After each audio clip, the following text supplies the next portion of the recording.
Hello दोस्तों, स्वागत है आज के जीके चैलेंज में। क्वेश्चन है, मोहम्मद गौरी ने जयचंद को किस युद्ध में पराजित किया था। मोहम्मद गौरी ने जयचंद को किस युद्ध में पराजित किया था, आपको बताना है।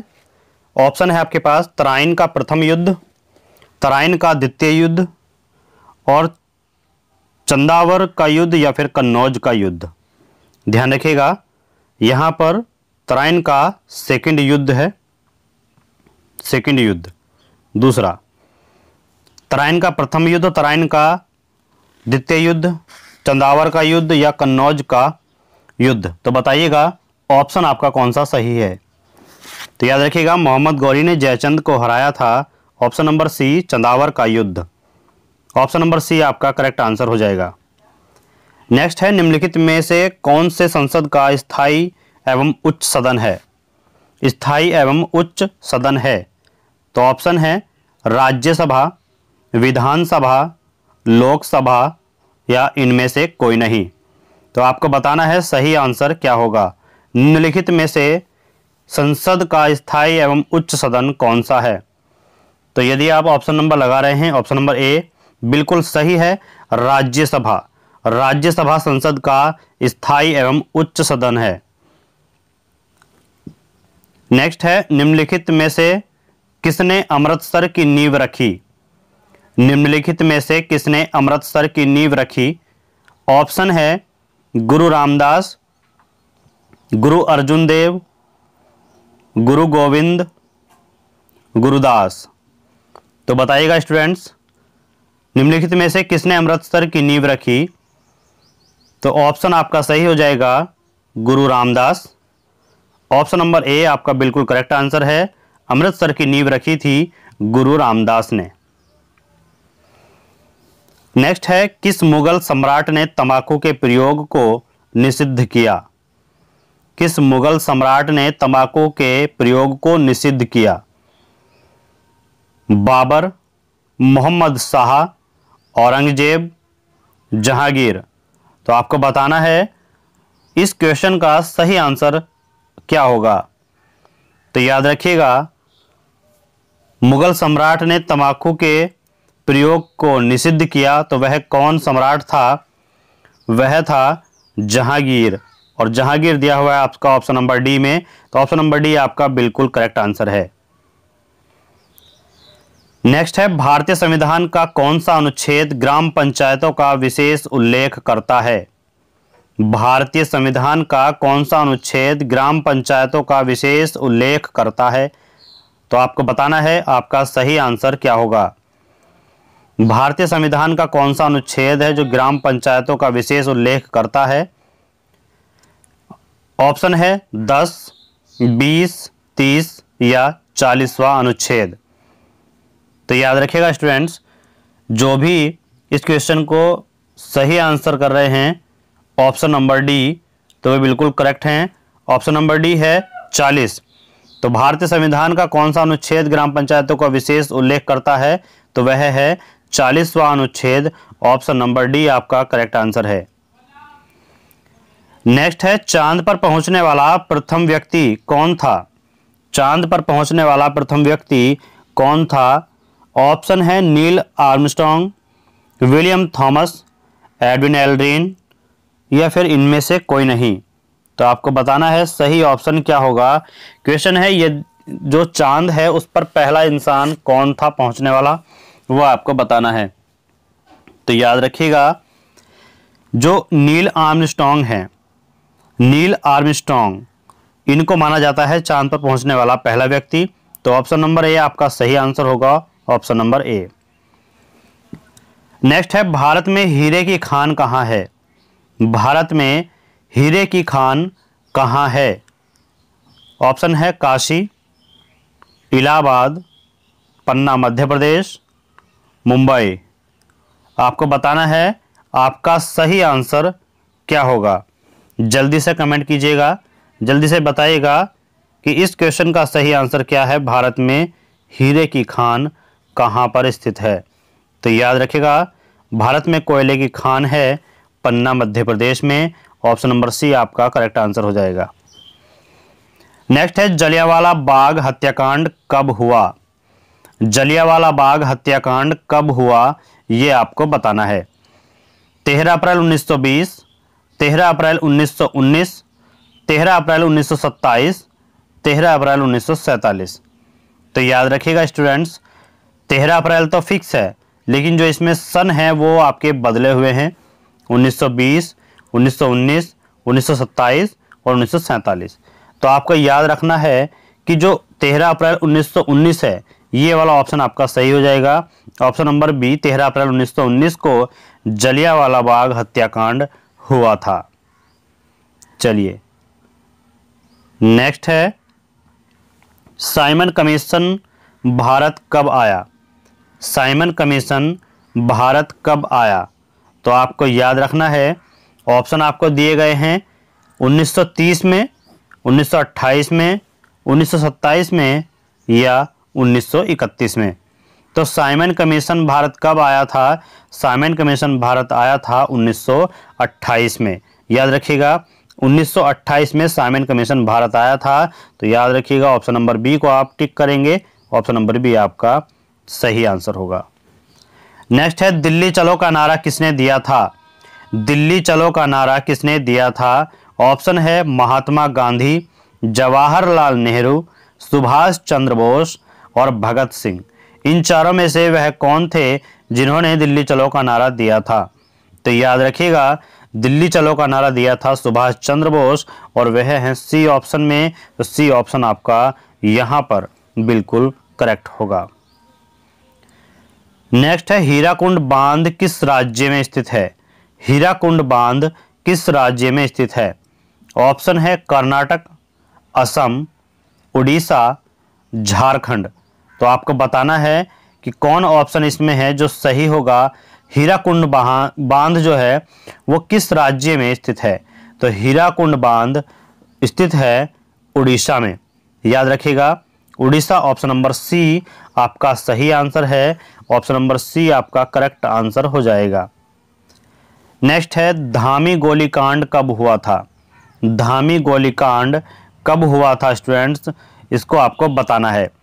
16 जुलाई 1934, 16 जुलाई 1939, 16 जुलाई 1930 और 26 अगस्त 1935।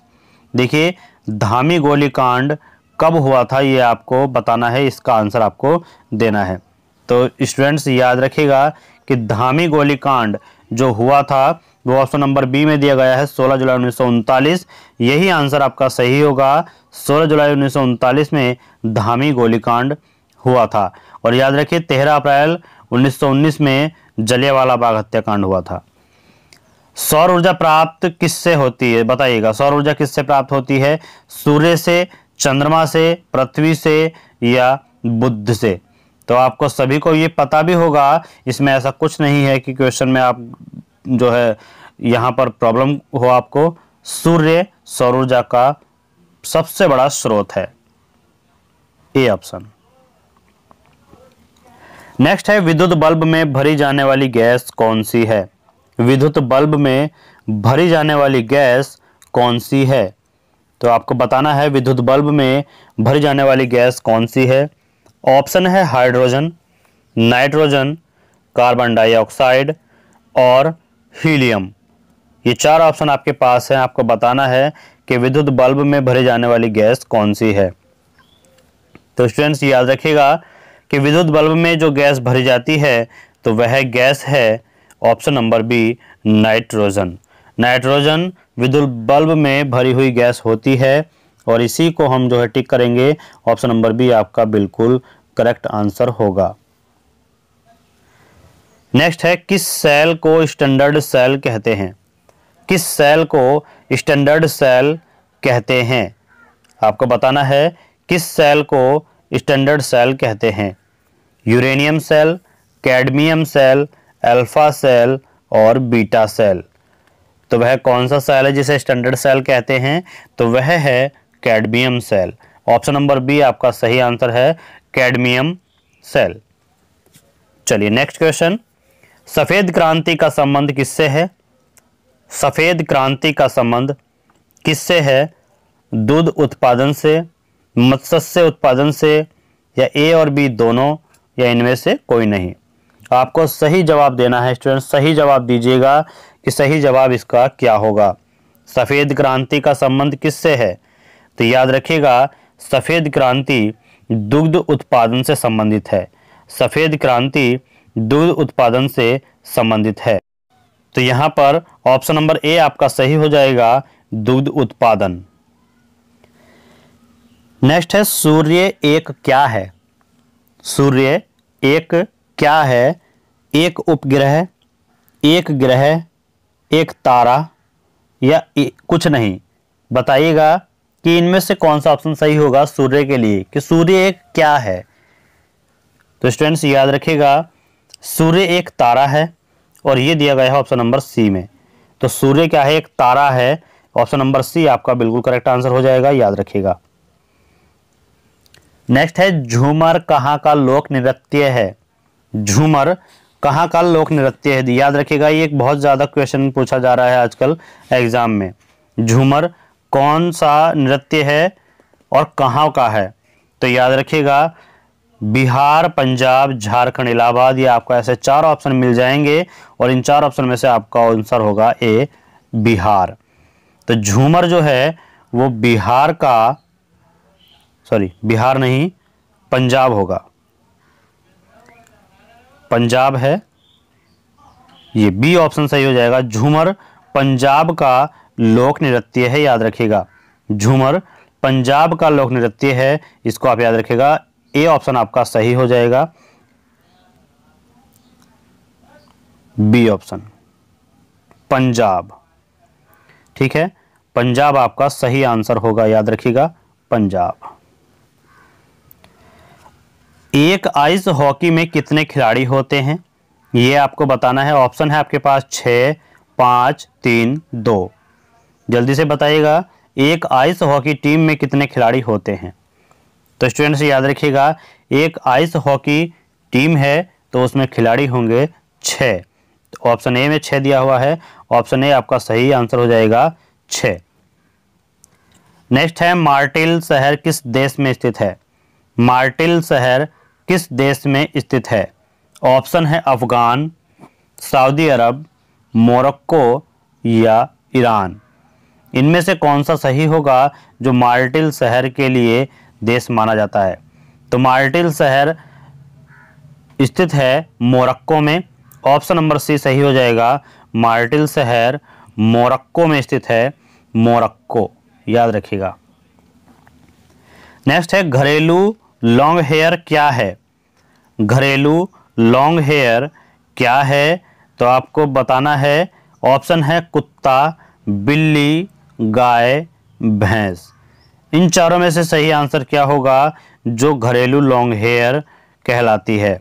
तो वह है ऑप्शन नंबर बी, बिल्ली। बिल्ली जो है आपका सही आंसर होगा, ऑप्शन नंबर बी, घरेलू लॉन्ग हेयर बिल्ली को कहते हैं। गुरुत्वाकर्षण की खोज किसने की थी? गुरुत्वाकर्षण की खोज किसने की थी? ऑप्शन है William, James Thomas, Newton, Einstein. आपको बताना है सही आंसर क्या होगा। तो स्टूडेंट्स याद रखिएगा, गुरुत्वाकर्षण की खोज की थी न्यूटन साहब ने और वह हैं ऑप्शन नंबर सी में, न्यूटन, याद रखिएगा। नेक्स्ट है, कौन सा विटामिन हमारे शरीर में सबसे अधिक तीव्रता से बनता है? कौन सा विटामिन हमारे शरीर में सबसे अधिक तीव्रता से बनता है? ऑप्शन है vitamin A, vitamin B, vitamin C, vitamin D. तो याद रखिएगा स्टूडेंट्स, आपके शरीर में सबसे ज़्यादा, सबसे अधिक तीव्रता में बनने वाला विटामिन है option number D, vitamin D, याद रखिएगा, vitamin D, D option. Next है, पेंटागन के कितने पक्ष होते हैं? पेंटागन के कितने पक्ष होते हैं?